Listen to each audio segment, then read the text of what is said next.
kepada yang terhormat Bapak Kusdianto dari Dinas Pendidikan ya Pak.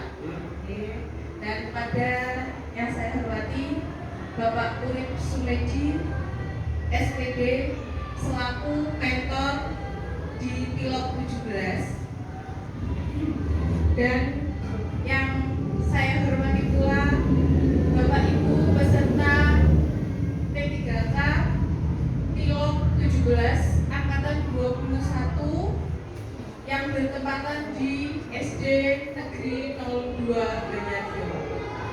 Assalamualaikum warahmatullahi wabarakatuh.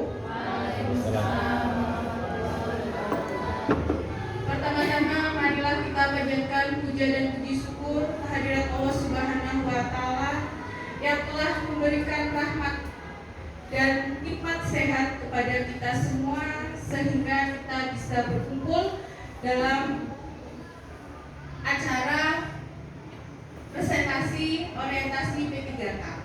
Nah, pada kesempatan kali ini saya akan mempresentasikan laporan orientasi pengenalan nilai dan etika instansi bagi pegawai pemerintah dengan perjanjian kerja P3K Dinas Pendidikan dan Kebudayaan Pemerintah Kabupaten Pemalang tahun 2024.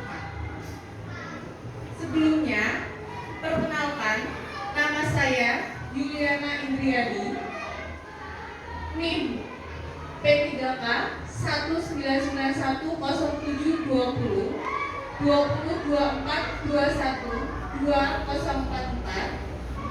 Unit kerja saya di SD Negeri 05 Wanarejan, Kecamatan Taman, Kabupaten Pemalang. Untuk mentor yaitu Bapak Urip Sumedi SPD. Ini adalah profil SD Negeri 05 Wanarejan yang bertepatan di Jalan Werkudara nomor 5 Wanarejan Selatan. Adapun visi dari SDN 05 Wanarejan yaitu visinya terwujudnya peserta didik yang berkarakter, berbudi pekerti luhur, berprestasi, kompetitif dalam menguasai iptek dan iptak. Rencana hasil kerja P3K tujuannya untuk yang pertama yaitu terwujudnya aktivitas pengembangan bakat, minat dan potensi kreatif siswa sehingga mampu berprestasi. Yang kedua, sekolah dapat mencapai 8 standar nasional pendidikan. Yang ketiga, tercapainya prestasi akademik siswa. Yang keempat, terlaksananya keberhasilan pembinaan kepribadian siswa. Dan yang kelima adalah terwujudnya kultur sekolah yang mendukung aktivitas pelaksanaan pendidikan di sekolah. Nah, ini adalah rencana kerja saya selama 5 tahun. Untuk tahun yang pertama, itu saya akan melakukan kegiatan pembimbingan FLL 2N, terutama pada mata lomba Ria Anyar. Yang kedua, yaitu pemanfaatan menggunakan alat peraga. Yang ketiga, tahun ketiga itu adalah pembiasaan literasi membaca 15 menit sebelum pembelajaran. Tahun yang keempat yaitu pembiasaan sebelum masuk kelas, menghafal perkalian dan pembagian. Tahun yang kelima yaitu mengembangkan membuat modul ajar. Nah, dari rencana kerja 5 tahun itu, saya akan mengambil satu, yaitu pada rencana tahun yang pertama, yaitu adalah tentang melakukan kegiatan pembimbingan FSL 2N, terutama pada mata lomba Ria Anyar. Nah, aspeknya yaitu meliputi kualitas, kuantitas, dan waktu. Indikator kerja yaitu melaksanakan bimbingan. Targetnya ini yang kita ambil adalah siswa dari kelas 4, 5, dan 6. Untuk waktunya itu selama 2 bulan atau 8 kali pertemuan, anak-anak itu sudah bisa menghasilkan produk kriaannya. Nah, sini saya akan menjelaskan kegiatan dan tahapannya.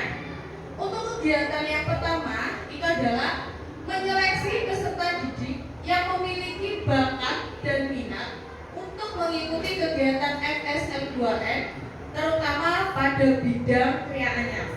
Di sini nanti saya memberikan kuesioner yang nantinya akan diisi oleh siswa-siswa.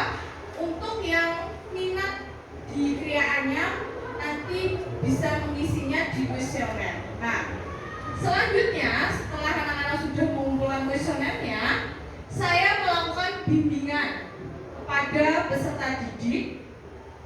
Dan yang ketiga adalah memberikan pelatihan pada peserta didik.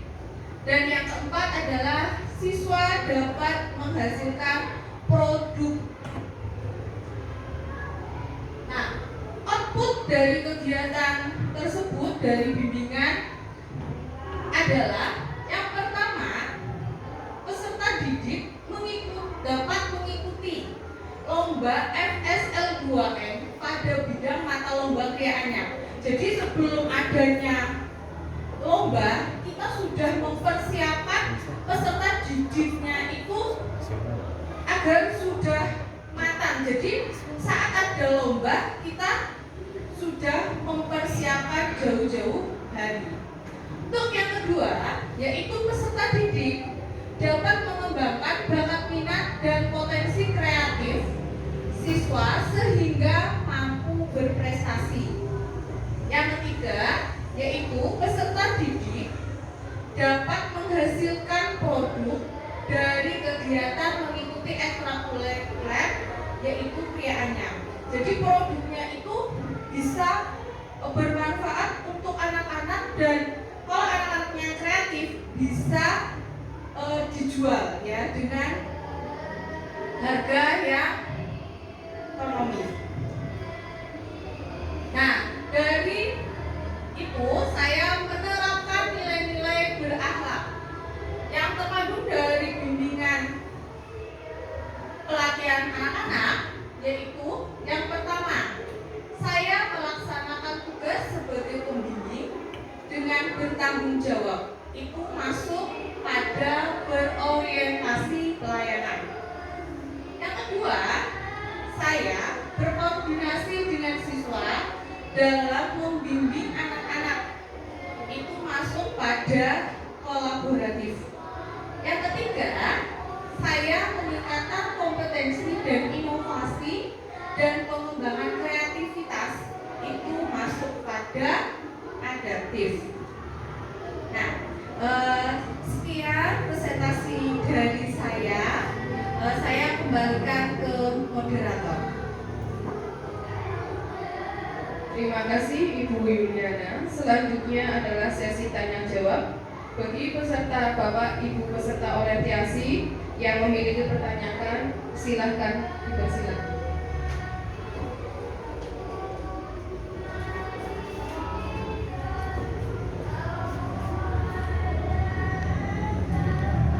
Assalamualaikum warahmatullahi wabarakatuh. Saya Tati Kurniawati akan bertanya kepada Ibu Yuliana Indriani SPD. Pertanyaannya, mata lomba pada FLS2N itu kan banyak cabangnya. Mata lombanya banyak cabangnya. Kenapa Ibu mengambil mata lomba kriaannya? Tolong penjelasannya. Terima kasih.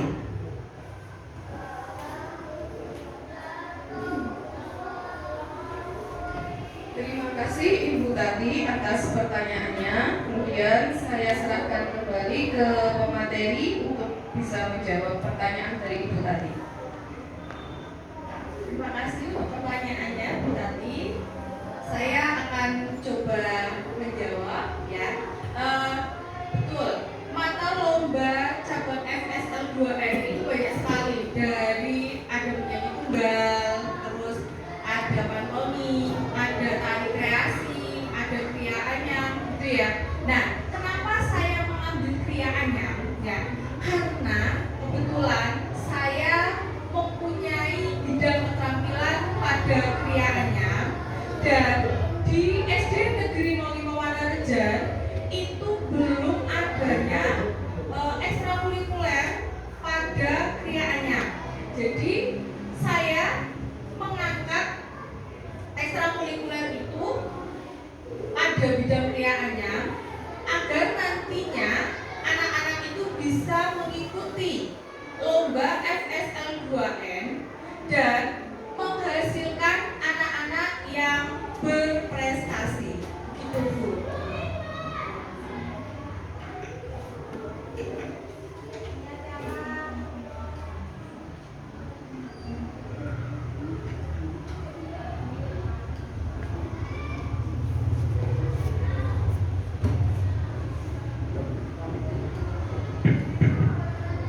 Iya, sedikit saya akan mengomentari.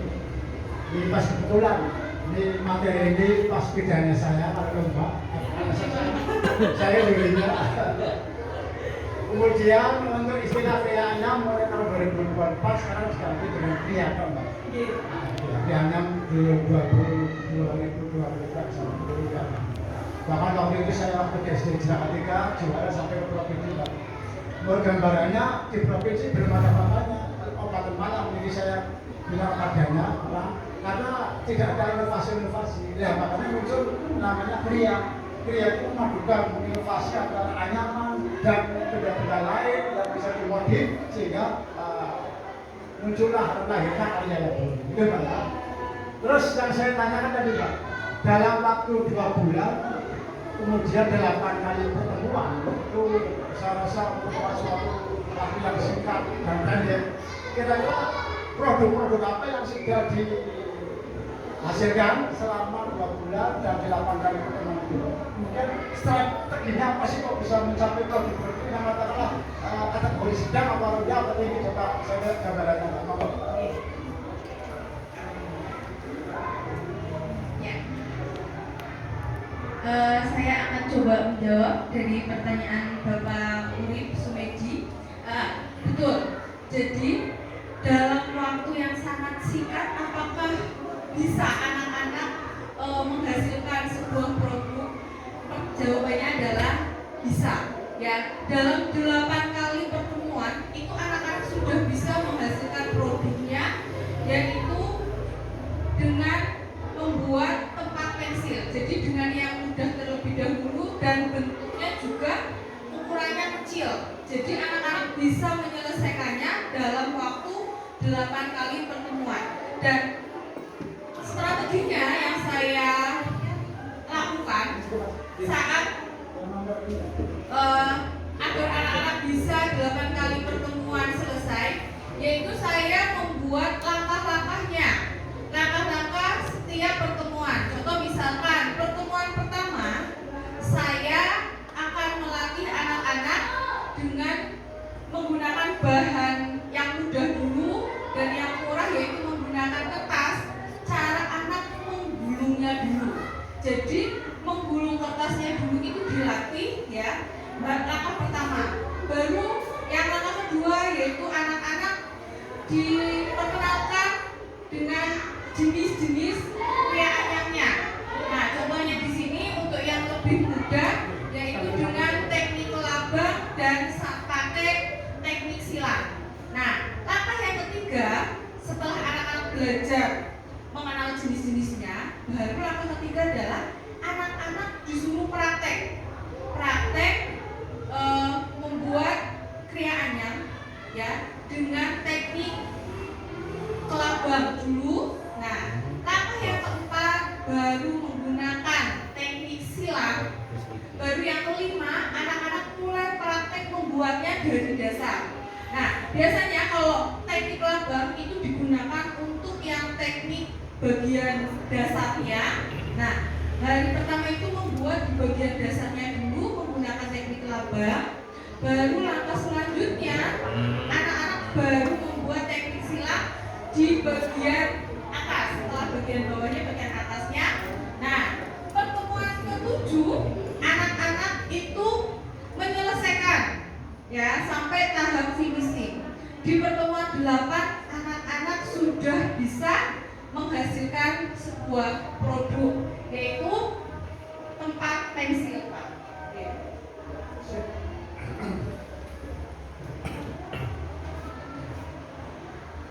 Terima kasih Ibu Yuliana atas pemaparan materinya. Boleh kembali ke tempat. Meriam, Bos. Terima kasih.